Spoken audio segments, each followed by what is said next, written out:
Hello again YouTubers, this is Jonathan Isema again, and I'm going to be reading to My Thomas Story Library, Charlie. Hope you'll enjoy it. Charlie.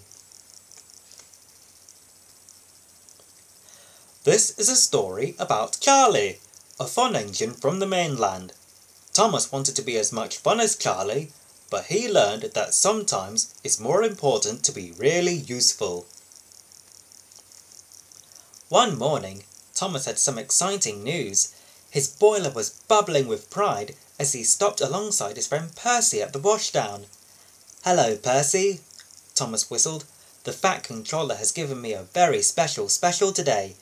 I'm going to collect Alicia Botti, the famous opera singer, from the docks and take her straight to the town hall for a concert."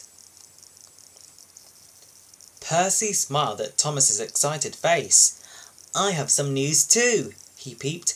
"Someone else is arriving at the docks today." "Who?" Thomas asked, puzzled. "Charlie, the new engine," Percy laughed. "He's the mainland controller's favourite. Everyone says he's the most fun engine ever, even more fun than you." Before Thomas could reply, Percy had chuffed cheerfully away. Bumpers and buffers, thought Thomas. I didn't think any engine could be more fun than me. He puffed off to meet Alicia Botti at the docks, his wheels whirring with worry. "I'm so pleased to be travelling with you, Thomas," she said as she boarded Annie. Thomas felt very proud until he saw a small engine painted a cheeky bright purple. "That must be Charlie," Thomas whistled quietly. "He's smaller than me, and he certainly doesn't look more fun than me," thought Thomas, frowning. The purple engine puffed up with a mischievous smile. "Hello, I'm Charlie. Are you Thomas?" When Thomas said yes, Charlie continued, "I've heard a lot about you. The mainland engines say you're even more fun than me." Thomas was very surprised. Just then, the Fat Controller arrived. "Thomas, Charlie has a busy first day on Sodor," he boomed. "He's helping with the concert. He has to collect the ice cream from the dairy and the red carpet from Knapford Station. Will you look after him?" "Yes, sir," replied Thomas. "Yippee!" whistled Charlie with a burst of steam. The Fat Controller chuckled as he left. "Let's race to the dairy," Charlie chirped cheekily. "I'm too busy for races today," Thomas replied. "I heard you were a fun engine," Charlie tooted. "But you're not fun at all." Thomas didn't like being told he wasn't fun. "All right," he said. "I'll race you to the dairy. Then I'll take Miss Botti to the town hall. I'm sure there is time," he decided. And with a flash in their fireboxes, the race was on. Thomas and Charlie roared through tunnels and thundered through junctions, laughing all the way. When they reached the dairy, Thomas had beaten Charlie by a single buffer. "How exciting that was!" trilled Alicia Botti. She sang a lovely song that made everyone smile. "If you were a really fun engine, you'd race me to Knapford next," panted Charlie as his ice cream churns were loaded. Thomas wasn't sure. He was late, but he wanted Charlie to think he was a fun engine. "One more race, Charlie," he agreed. The two engines wheeled off again. Halfway to Knapford Station, Thomas saw Gordon huffing towards the town hall with the Fat Controller. "Cinders and ashes, I'm very late," Thomas gasped. "Miss Botti will miss her own concert." He whistled goodbye to Charlie, then sped away down the line. It was a very bumpy ride, and his couplings became looser with every rattle.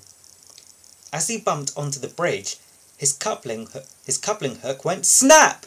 But in his rush, Thomas didn't notice that he left Annie and Clarabelle behind.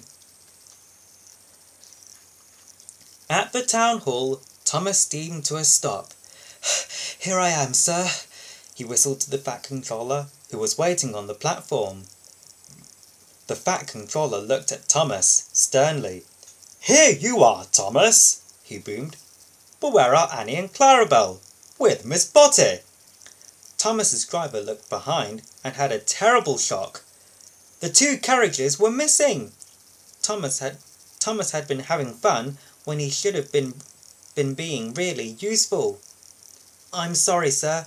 I'll go and find them straight away," Thomas said. Thomas puffed quickly back the way he had come. At a junction, he saw Charlie chuffing up and told him the problem. "Let's have a race to find your carriages," Charlie tooted. "The winner will be the #1 fun engine." Thomas frowned. "No, Charlie. I want to be a really useful engine more than I want to be a fun one." When the signal changed, Thomas crossed the junction and steamed away. Thomas was very worried as he puffed along. Suddenly, he heard someone singing. "That's Miss Botty's lovely voice," he thought happily. He puffed up to the bridge. Miss Botty was leaning out of Annie's doorway, singing to a crowd of people below. Thomas had never heard anything so beautiful. When she had finished her song, Thomas smiled and told her, "I'm sorry I left you behind, but we must go now." Everyone was waiting for them at the town hall station. Charlie smiled when he saw Thomas puff in with his carriages. But the Fat Controller looked cross. "You've made Miss Botty very late, Thomas," he said sternly. "Not at all, Sir Topham," trilled Alicia Botty. "I've had the best ride of my life, with so many people to sing to. Thomas is such fun." Thomas was delighted, and he whistled "Peep, peep" to his new fun friend Charlie. Well, I hope you've enjoyed this video. I'll see you later. Until next time, bye!